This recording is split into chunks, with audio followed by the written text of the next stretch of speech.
Every beltane, as the earth begins its slow, peristaltic roll toward summer, Potter comes to Bound Skerry. How long he'll stay is something only he knows. 1 year was a month, and another it was only a day.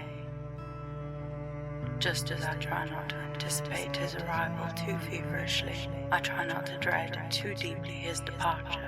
His dark cloak furling and unfurling like a sail.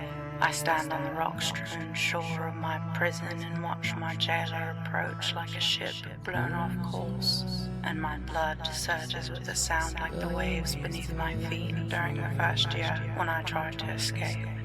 He tracked me down in Torshavn, his apparition whipping the cold dry snow into my face, stinging my cheeks, wearing black robes and an even blacker scowl.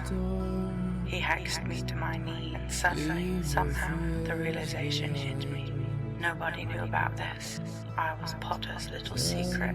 You, he rasped. Our brief time together is not to be wasted on things as trivial as words. Unless, of course, those words happen to be commands like, come here, bend over, look at me. Does he satisfy these orders during any other time of the year, or is it just something in the reawakening earth that sings to him? A siren song he can't resist and that drives him like a shipwreck against the shores of my body.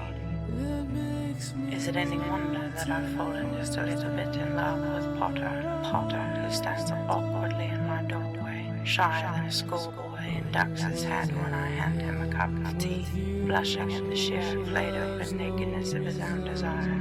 We never speak of news from the mainland, and I don't know how Potter spends his days, whether he's married or single, whether he has children. After he leaves, I imagine him in a featureless flat, sitting on a bed. Draco, he calls, throwing my name into the wind. It reaches me in a whisper. I turn my face towards the westering sun, towards home.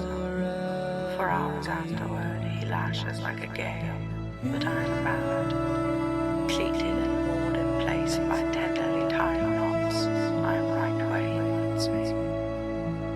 Right there in a harbor of white sheets. Draco, he whispers back to me. He means breathe. He means return to consciousness. The children on Borgia have lit the bonfires already. Like everything in this place, the sight is oddly beautiful. I head out into the coppery light of the late afternoon. There are always the unanswerable questions. Will he come this year? Will he be different? Harry strides, his cloak blowing out behind him. Instinctively I raise a hand in greeting. At the same moment his voice reaches me.